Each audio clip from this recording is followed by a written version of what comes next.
Alright, we're going to try to tie this freaking phone to this hedge thing. Tie it to a hedge, man. It'll stand still.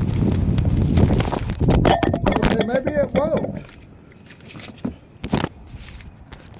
Let's try something different. You want to?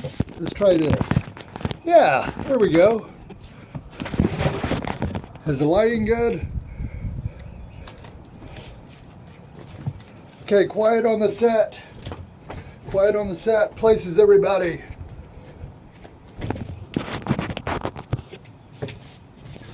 Places.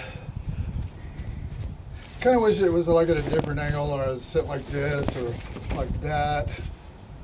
Can't tell which side is my best view. Maybe like this, that, maybe across my legs. I've always wanted to be able to do that. I don't see how dudes can do that. It's like, man, it's crazy. It'd be cool to be able to do it though, so you sit there and have those conversations that go along with that. It comes as a set. I mean, you can't have one without the other. I don't know why it's that way. It just is.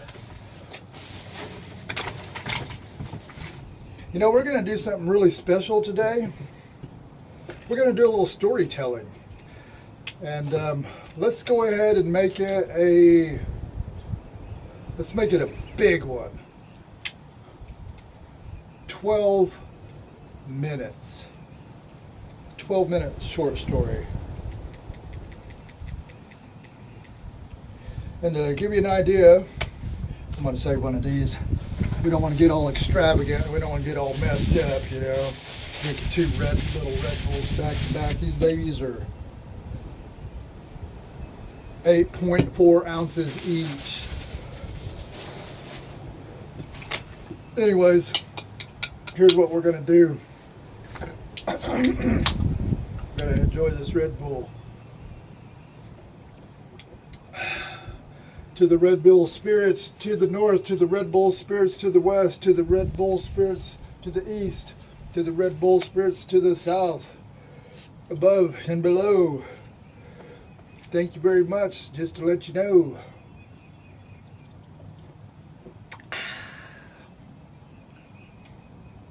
Man.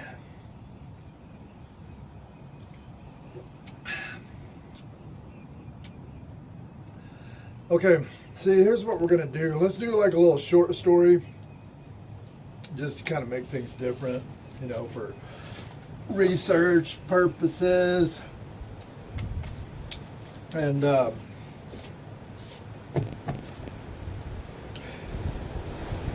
we'll try to draw a little picture.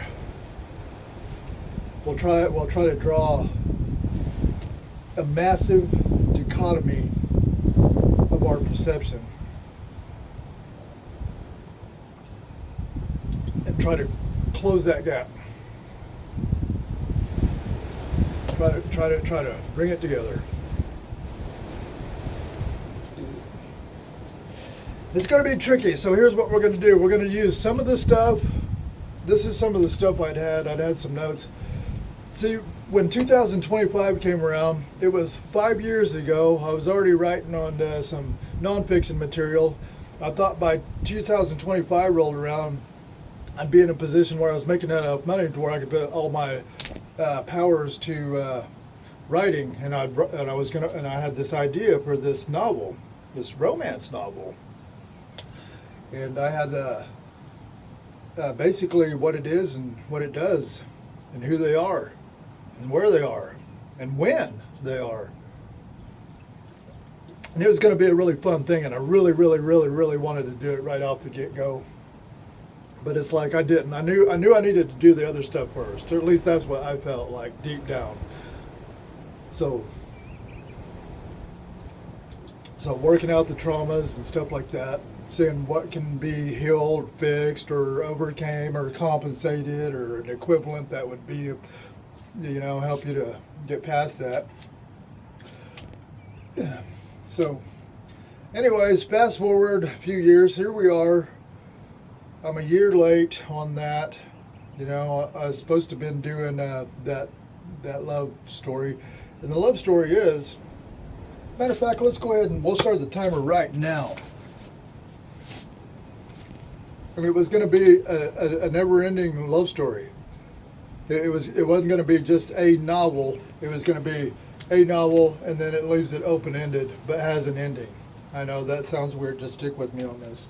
It can be done. You know, some movies, it's like you watch a movie or you read a good book, and then several years later you see like part 2 come out. It's like, no, you don't do a part 2 to something like that.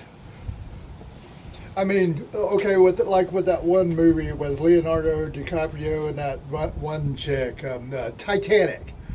See, there you don't do a Titanic part 2.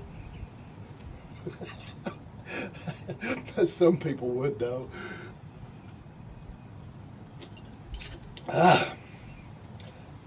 Sugar-free iced edition, iced vanilla berry.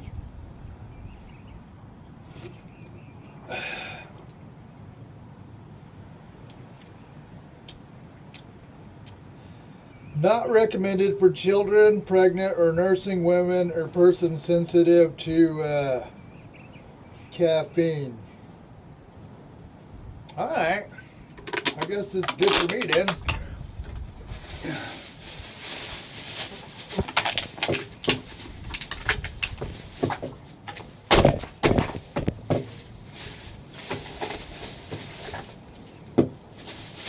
I know, on with the show, right? It's like, who wants to watch some dude just... Okay, that was rude, that was bad. You can't really recover for something like that. I can say sorry or excuse me, but when you're a rude bastard like that, there is no recovering from it. I mean, there's nothing you can do or say. It's like, I felt it coming up. I could have walked up and said, excuse me, and went over there, and you wouldn't even known what happened, and I could have come back, and you would have never known I had an ugly burp come out. But instead, I just let it rip. Damn. All right, moving right along.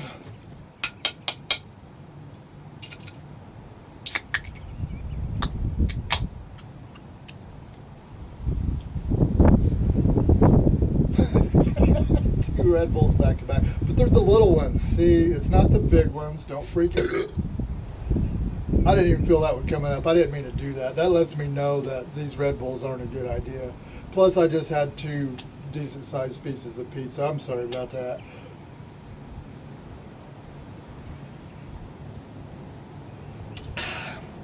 All right, what was we talking about? Okay. Oh, yeah. We was going to do... This is...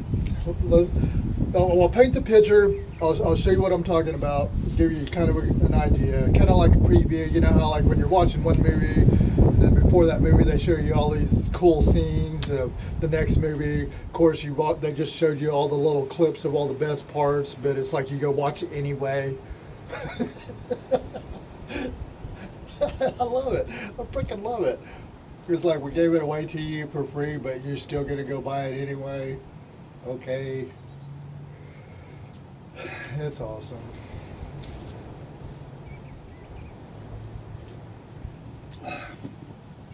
All right, this concept I was telling you about. It's like I wanted to write this novel. I wanted to write this novel.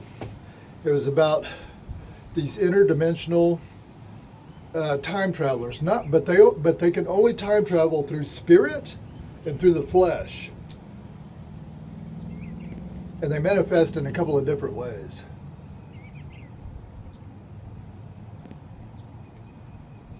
And the story starts out several thousand years, a few thousand years before Christ in Central America, in the Mayan Empire.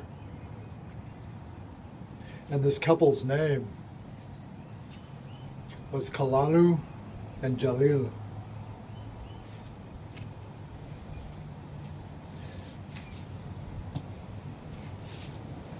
Let's call it 3,200 days before Christ. I just threw a number out there. All right. You better not blow the phone over. 12 minutes, short story, fired from the hip.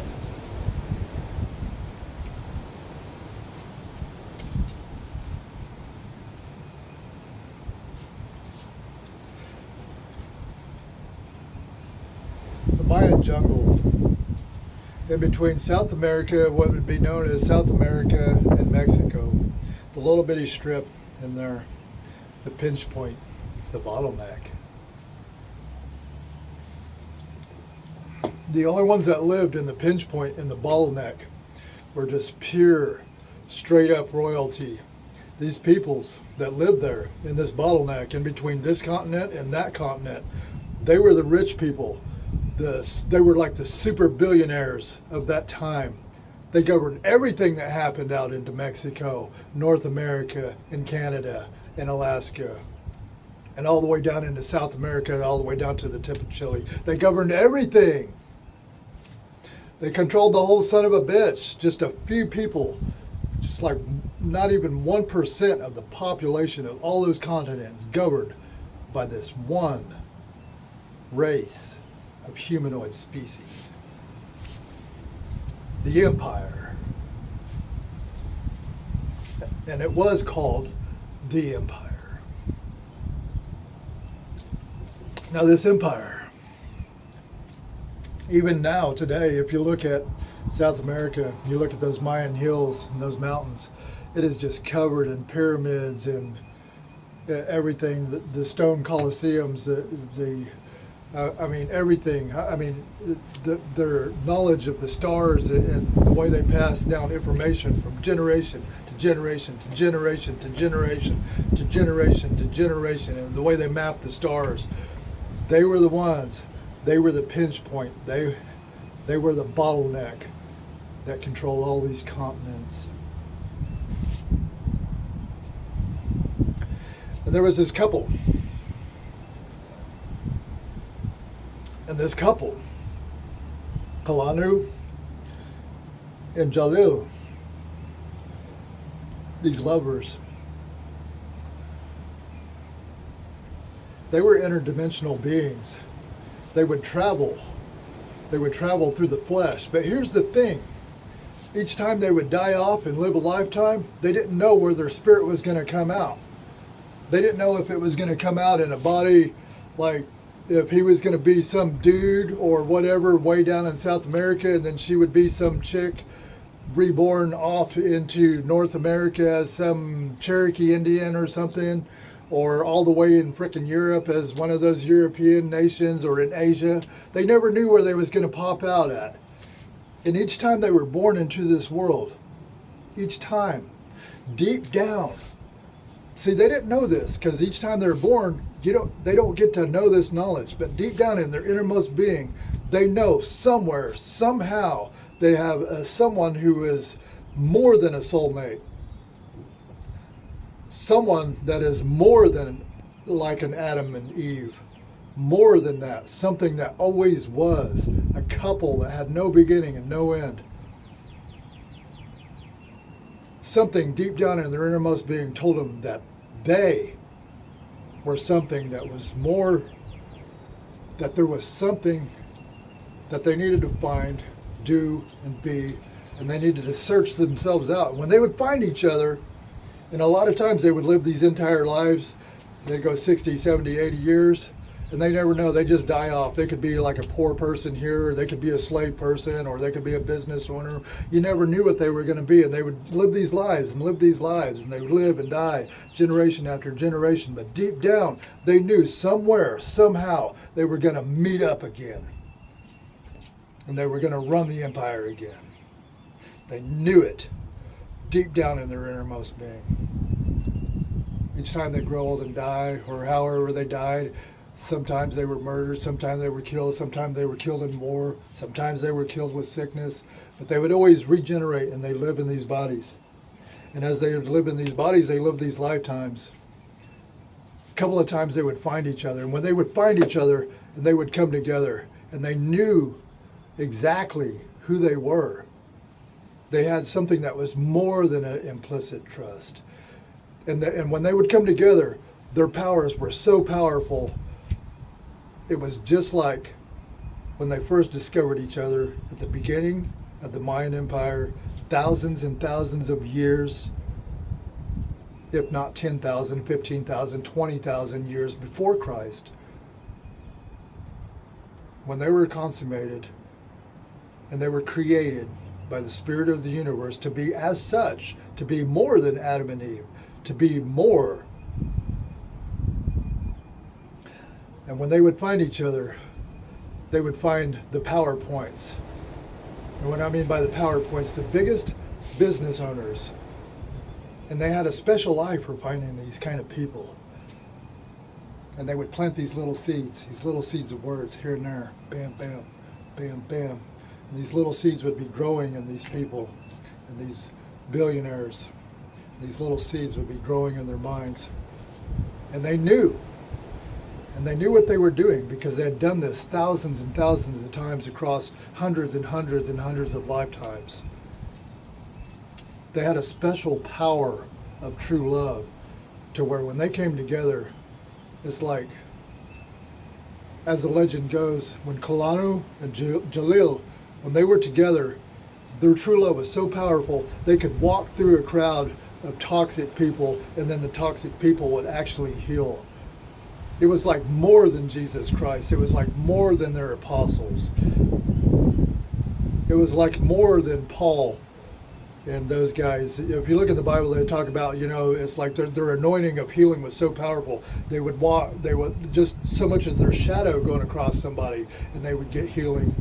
It was like that, but even more so, just like that. Anyways, it was always their quest to try to build it up as much as they could before they died. They knew their time is short in the flesh, and their goal was always to make something that would be equivalent to like heaven on earth, to iron out the animalistic natures of human man, to be able to bring humanity to a place where they were more than human, where they were like a special entity, to where they would live in the flesh, but yet at the same time they were benevolence.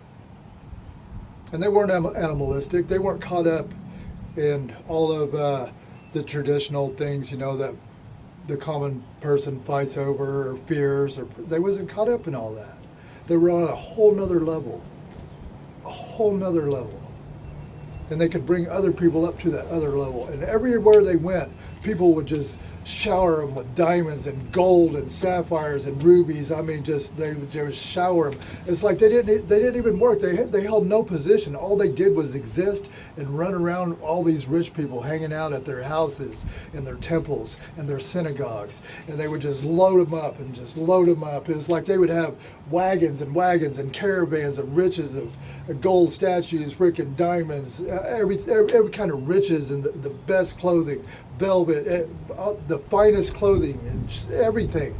And they would just go along and they would just go out on these adventures and just dump it all off, healing these little bitty towns and these little bitty places.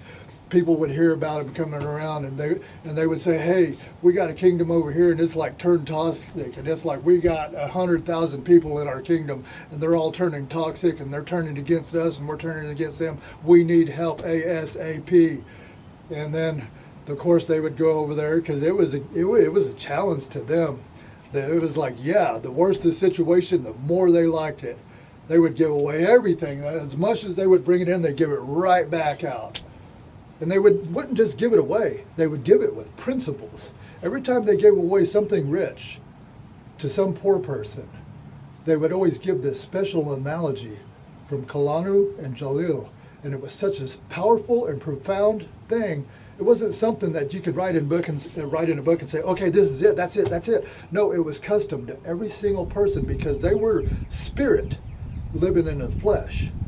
So they knew exactly what it would be to that person, and that analogy would flip that toxicness around. And that would promote a healing. And of course, it'd have value, and of course they would take it and use it and sell it and trade, whatever, get the stuff they need.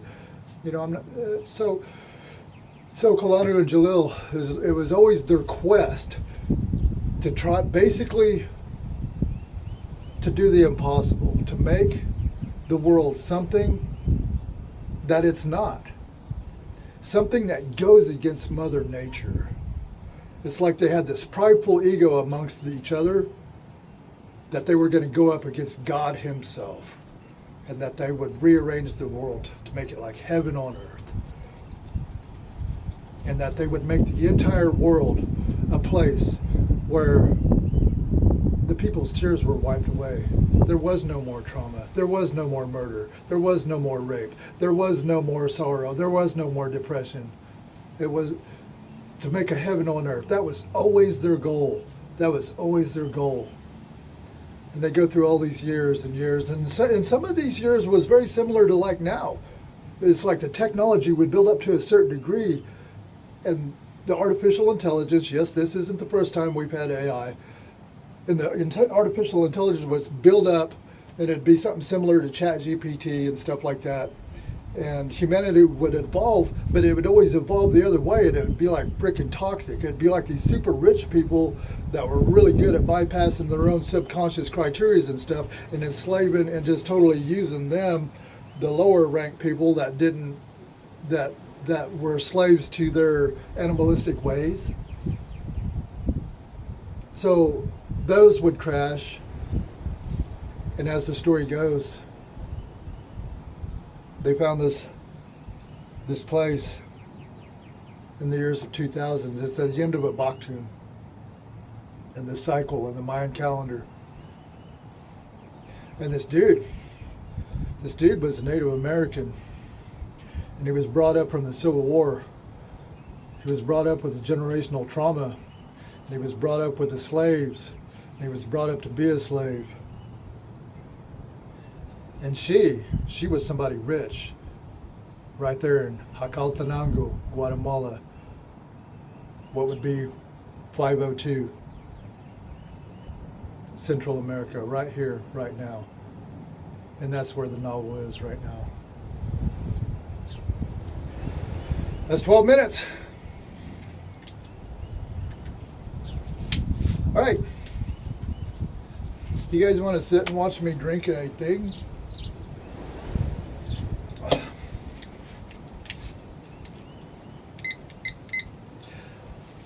Three minutes to drink my drink.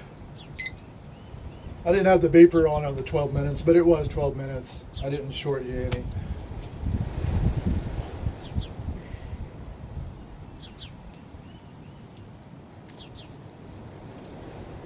Such a beautiful day in the neighborhood.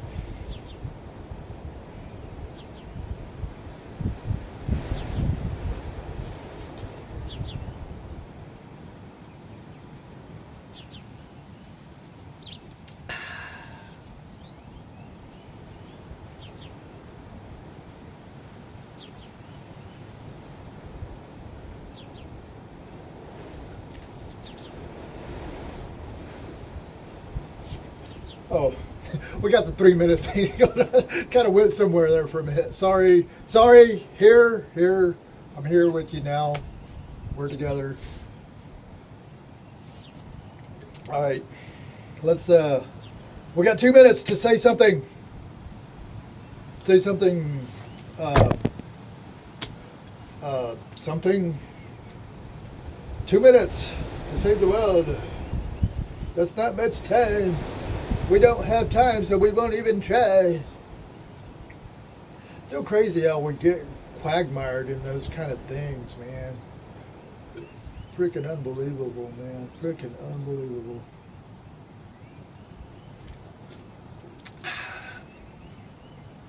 One minute, 27 seconds to say something.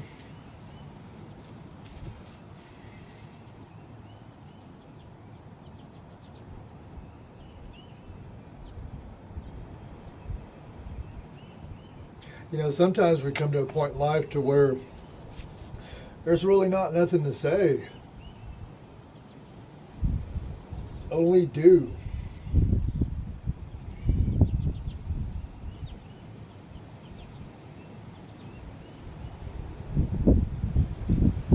You know, I think that's what causes depression.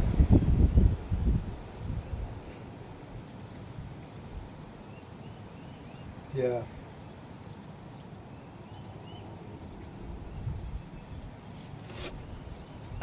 It's the spring edition.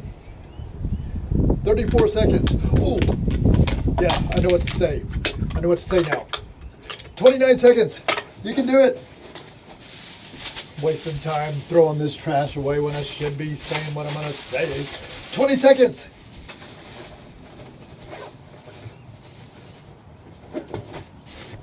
$14 seconds. Okay, you know what's so cool about springtime? People are in heat. Yeah, in heat. You know, mating season. 3 seconds. And it's so funny. Damn. I wish that would have hit my mind. Hang on, let me try that again. Damn. Excuse me. Damn, this is terrible reputation. Damn. Yeah. Is it possible to be too authentic? Damn. Fuck. Damn. It's all about how people look at me and what other people think about me and how I make other people feel. But you know what? If you ever find a place where I hurt you or there was a breach of trust or safety, I'll listen to you. I'll listen to what you have to say. I'll do my best to respect it. But I can tell you if it goes against the principle, the principle of truth, I won't respect it. Because to do that would be a breach of integrity and wholesomeness.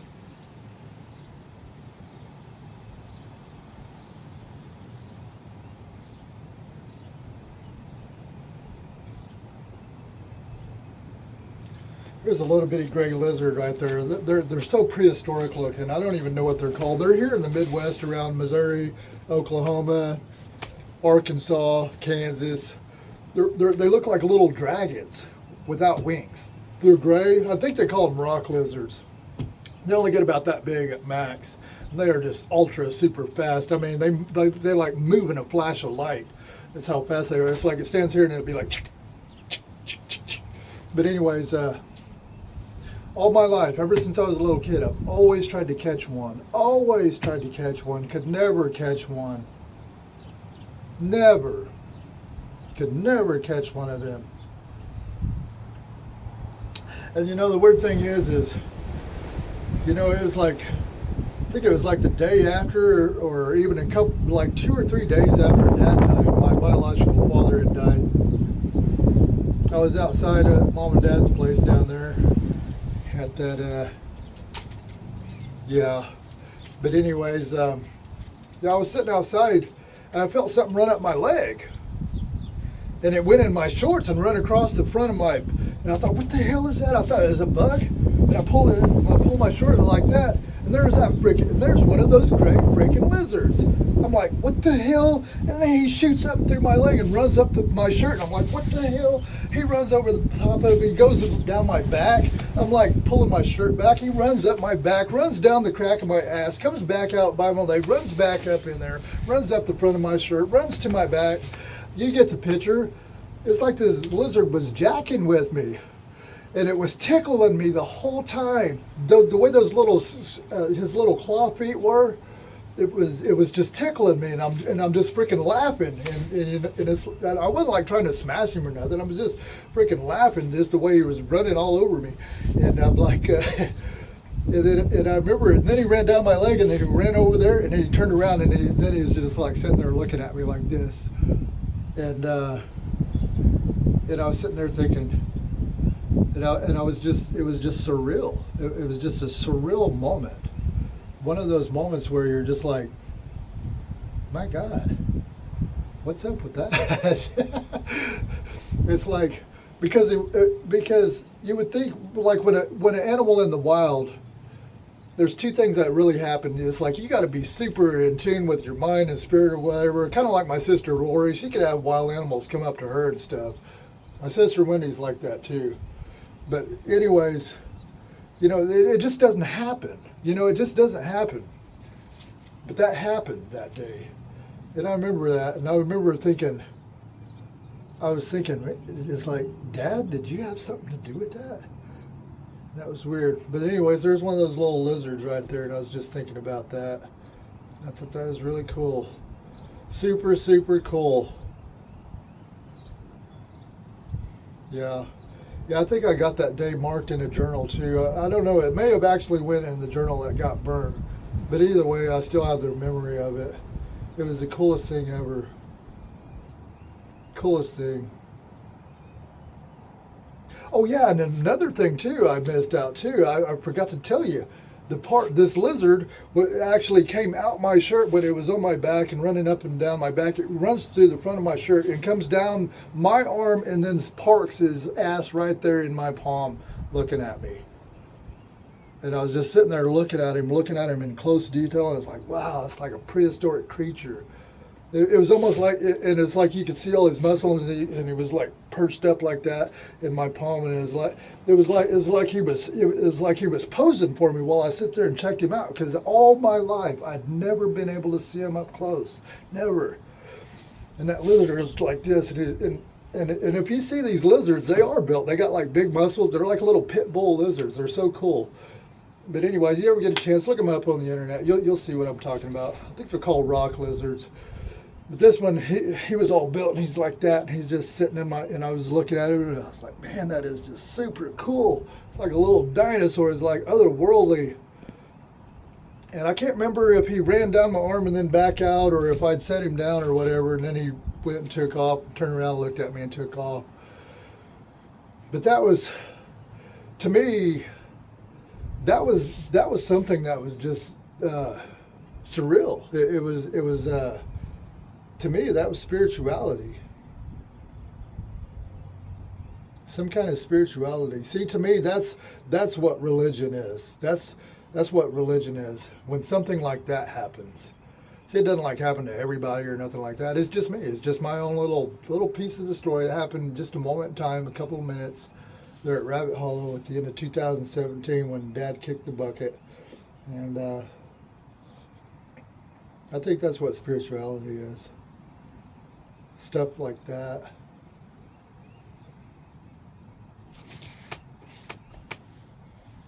Oh, wait a minute. I didn't even have the timer on. I thought we was doing another thing. That was weird. I'm not even smoking pot or anything.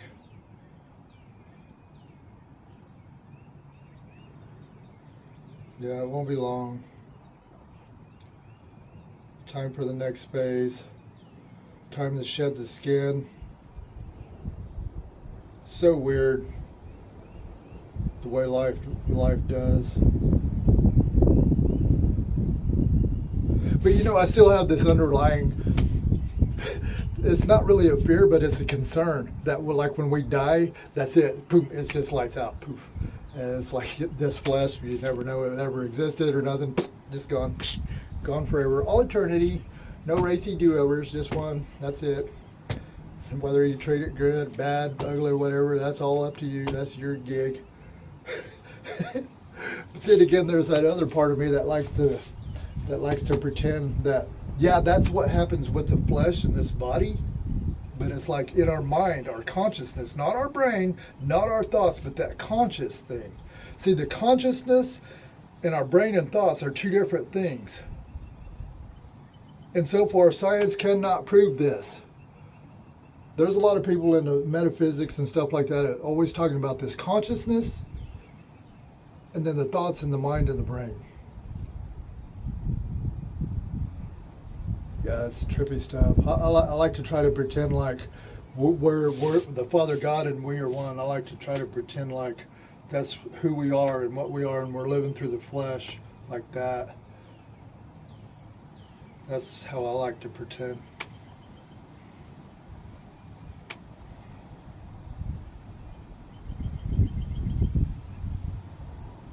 As if it's like some kind of consciousness of no beginning or no end that has always existed. Ancient life form that has no death. It's always been alive. It never had a beginning or end. It always was.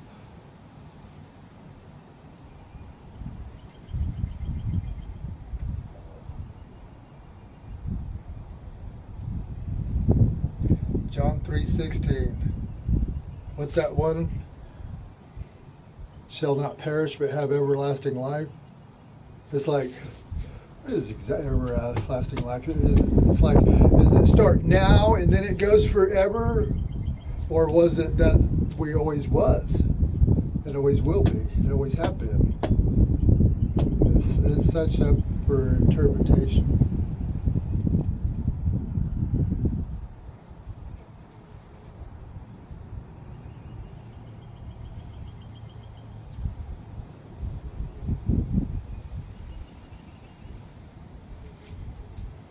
You ever hit a weird place in life? It's like where you're really scared but without the fear.